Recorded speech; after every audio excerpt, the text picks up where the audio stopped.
It's a good Penn State team. They're experienced and well coached and shoot it really well. They're certainly one of the best teams in the country at making threes and attempting threes, so it's going to be a big key for the game. They've got a Player of the Year candidate in Pickett who's had a phenomenal year. He's an interesting matchup just with how big and physical he is at the point guard spot, and he's had some monster games. So obviously it'll be a great challenge. We'll be without Zed. Zed is having season-ending surgery here soon. Excuse me. So we don't have an exact date on that, but I'll have that here soon. What went into the decision to go through that? Can you tell us a little more about the timeline and kind of how that came about? Yeah, I mean, it was, we wanted him to get back to campus to evaluate him so the medical team could fully evaluate him. And, I think they didn't feel comfortable clearing him, given some of his continued issues with his shoulder. We had always intended for him to have surgery. We did, this just moved up the surgery with the season ending. Well, was it a case that did it just get worse? I mean, it seemed like from just the outside, he was constantly grabbing at it, but did it just steadily get worse to where you had to have this decision now? Yeah, I think the biggest thing they were testing was the strength, the overall strength, and as that continued to weaken and not get better, I think they felt like he was just going to be more susceptible to further injury, and they just didn't feel comfortable clearing him, which I fully supported.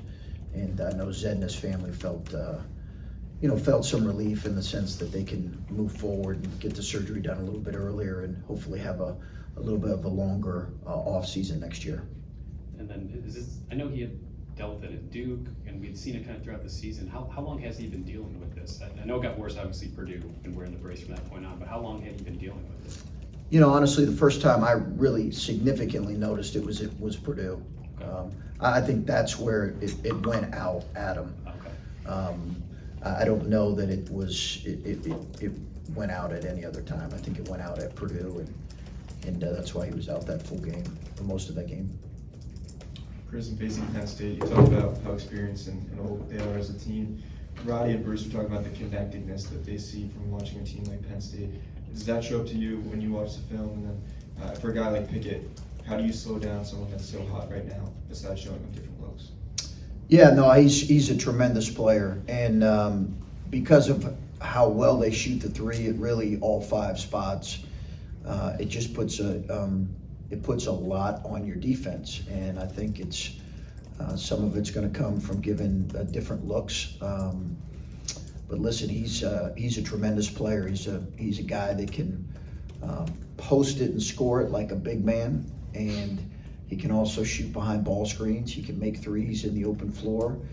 He makes the right play. He's a tremendous passer, and their spacing offensively, because of their shooting and the gravity that creates, just puts you in a really difficult spot.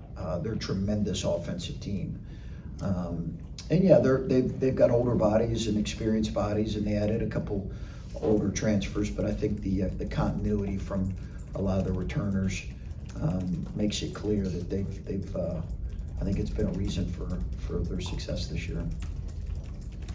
Chris, obviously you want to try to win this one, however you have to go about winning it, and that's the goal. But when you have a guy like Pickett, as hot as he is right now, is there almost the test that this is for your team, for your individual guys to defend a guy like that? Are you curious about that? Is this a good thing of like, hey, okay, this guy's been on fire, let's see what we do? Yeah, absolutely. I think, it's teams have played him all different ways. Obviously they swept Illinois. I think Illinois played him pretty consistently the same way in both games, but he's seen every look. He's seen post traps. He's seen blitzing of the ball screen. He's seen guys go under everything. He's seen them put a 6'10", 6'11" guy on him and just go under every ball screen. Then he's seen, full court pressure. So he's really seen almost every look. I think the tendency in games like this is, you can overthink it. and outthink yourself, and I think that lends maybe to less aggressiveness. So I think we're trying to guard against that. I think there's we're gonna have to play the way we play, and give different looks. But I am interested to see kind of how we match up with someone who is this difficult of a matchup. And, sorry for not knowing, did you guys peek at him at all in the portal?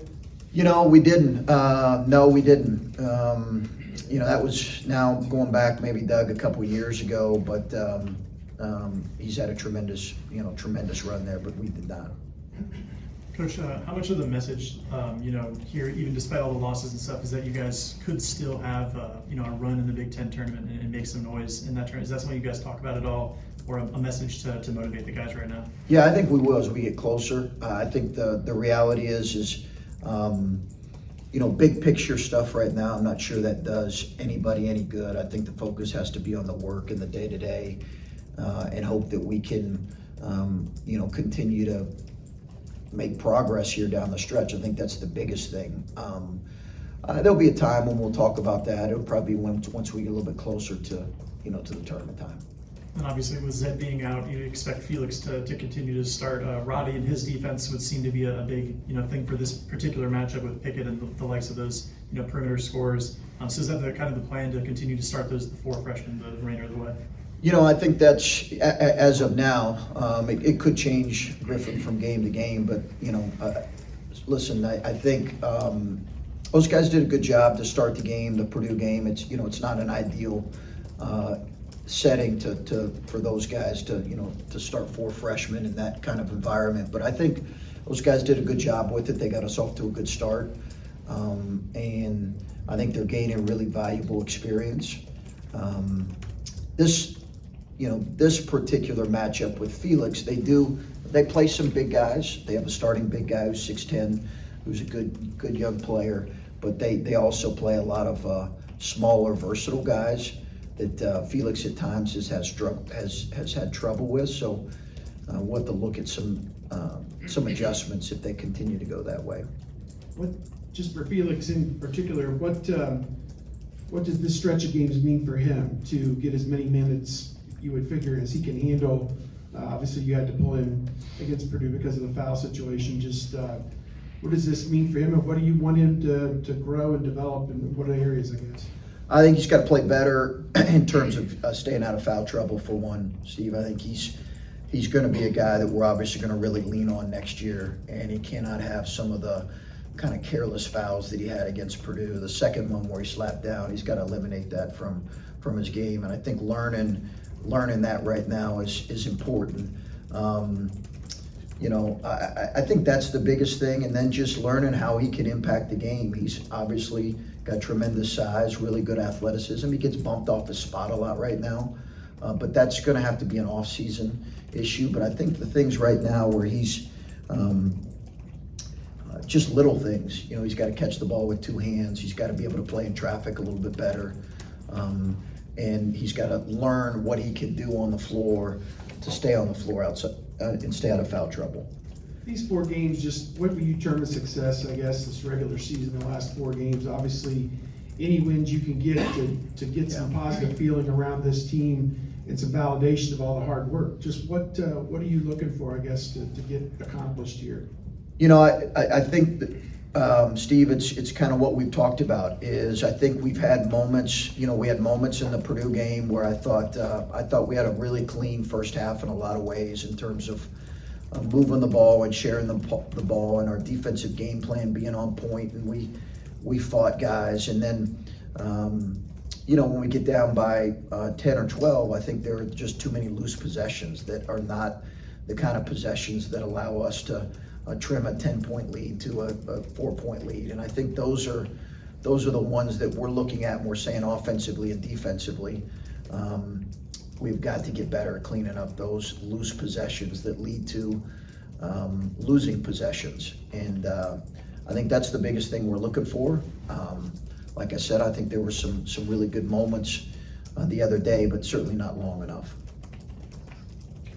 Chris, we talked a little bit last week about the noise and the team hearing some of that. There's no way to avoid that. Some of that involves you Have you tried to reassure them? Can you reassure them about your future here so that maybe they can play a little more unencumbered, you know?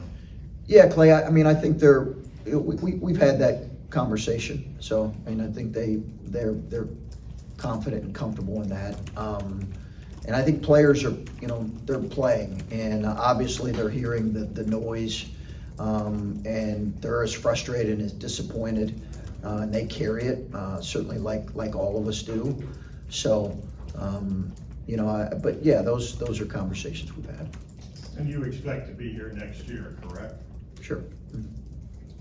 When we spoke to Ben Johnson and also Matt Painter, they said almost the same thing about Justice and Bryce, that they wanted to make sure to force them to take tough contested twos in like that 8 to 10 foot range. Are you confident in them taking those shots, or if you don't like those shots, I guess what do you have to do to get them some cleaner looks? Because they had almost the exact same, I guess, comments. Yeah, no, I think we've taken a few too many of them right now. I think some of it's a byproduct of we just have to have a better feel and better understanding. I think when you're a young player, sometimes you say, well, this is an open shot, I can take it. That's something we've addressed in film in the last month or so. A lot of teams will play drop coverage and try to force those kind of shots. And to be honest with you, we right now have not established a kind of weapon behind the three-point line where teams have to adjust really outside of one or two guys. So yeah, I think that's a constant conversation in terms of offensive efficiency. In the front half of the season, it kind of felt like the offense worked best. When Zed was going good, you kind of go inside outside with him. When teams aren't giving as much attention to Felix down low as maybe they do Zed, how much more difficult does that make it to operate the offense, to get guys more shots if teams really aren't paying as much attention to Felix as they were to Zed early in the season? I think that's what we're looking at figuring out here. Obviously, he was a big part of what we did offensively, not just in his in his finishing, which he struggled with at times this year, particularly after his injury, but more his just ability to impose himself physically to create fouls on the opposition, I think was a big part of what he did, and his offensive rebounding was the best thing Zed did. So we've lost that with him being out. We've got to figure out a way to get it from other spots.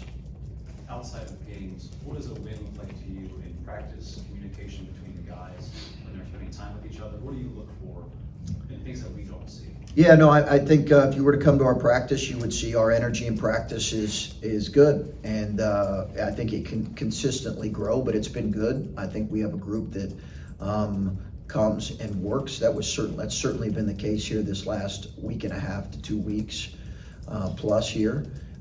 If that's not the case, it gets addressed, but it has consistently been good, and it was good yesterday. When you say addressed, is it you holding them accountable at this point in the season, or themselves holding each other accountable, and how does that conversation work if it's between them? I think both, but it's certainly the directive's going to come from me. But yeah, they challenge each other for sure in the midst of that. And we've talked about encouraging our guys. We need stronger voices among some of those guys, and we've seen that here in the last couple of weeks. Chris, just talking about the loose possessions and shot selection and all that. Yeah. Obviously playing a lot of young guys right now. Will some of that get solved next year just because you're older? Like, is that just how it works? It better. Yeah, it better. Yeah, it's just it's really been an issue. I think some of it has been maybe guys doing things, playing a little bit outside of who they are and being forced to do that. I think when you have a guy like EJ, everybody can kind of settle into the role a little bit more comfortably because you kind of have a consistency with him in terms of the quality of shots that he's going to get and that he's going to force other guys to get. And we just, quite frankly, have not had that this year. I think a byproduct of our offensive efficiency has been shot selection that we can certainly improve on. And also, I think we have to continue to trust the pass better. And if we had some possessions against Purdue where we trusted the pass, we just missed it. We just didn't make the shot. But I think the key is getting them to trust the pass. and I'll structure this question around Bruce and Roddy, because those are the two guys up here right before you. Obviously, playing veteran teams comes up a lot in the Big Ten, Yeah. right? Penn State's old, Northwestern's old, guys like that. Yeah. Are there times this year when you thought to yourself, like, oh, wait till Bruce is old, wait till Roddy's old? Like, can you think that way in this day and age? Sure. Yeah, I think the way that we have, I think when you look at it and you see what is successful and has been successful, certainly in the Big Ten and beyond, I get it. Starting 4 freshmen has not necessarily consistently been a recipe for success in this league, and that's by no means putting it on them by any stretch. Obviously, this was a team put together ultimately by me. So I think the reality is those guys gaining experience is and was a huge priority for us this year. And it will be important for us to continue to do that down the stretch and then have a great off-season, because teams do look different once they have the amount of minutes and experience that those guys have had under their belt. Whether that's comes from winning or struggling like we have. I think the experience can be really valuable if it's used in the right way, and that's certainly the hope for us. I'm sure this is something you tried to do throughout the year. I saw Jake last night at a high school game. He's just talking about the way the team looks when you train and practice, and just taking that game to the game floor. Is that the biggest hurdle when you're trying to succeed? Well, I think the biggest struggle right now is how we respond when we get down. I think that's been the biggest challenge for us, is our inability to respond in those moments when you're down 6 or 7 points or double figures. I think that has been the place where we have to have a higher level of belief. We have to execute better. We've got to trust each other better. I think that's probably been the biggest thing. But again, I think we're taking strides in those areas, and our practices have been good. Time for just one more follow-up here. You mentioned EJ a minute ago and how he would allow other guys to settle into their roles because you kind of knew what he was going to give you. Did you expect some of that from Justice this year? And not that he hasn't given it to you at times, but when you sat down in the preseason and kind of envisioned what this offense was going to be like, how much of it revolved around what he could do? Well, he was certainly and is certainly a key figure and a key piece in terms of how we were building our offensive attack. I think we kind of began with him and Zed, not knowing necessarily what the other what it was necessarily going to look like. We had a feel for what it would look like with Sean, and Sean's kind of consistently been, what we thought. But you got those 2 returning guys. So yeah, I mean, I think we're not putting our offensive struggles on any one person. I think it's been a combination of things, and when we play well, certainly those guys have performed well. I don't know that I looked at any one player and said, okay, he's going to emulate what EJ brought us statistically, or in the kind of attention that he got from the defense. I think I was well aware of obviously EJ's prowess as an offensive player and his elite offensive efficiency. So I didn't imagine anybody would be even close to that. But obviously you're building around those guys that you coached, and those 2 guys. And Zed took real strides, in particular before his injury. He took real strides in terms of his overall play, and hopefully down the stretch here we can continue to see some of those good things from the other guys.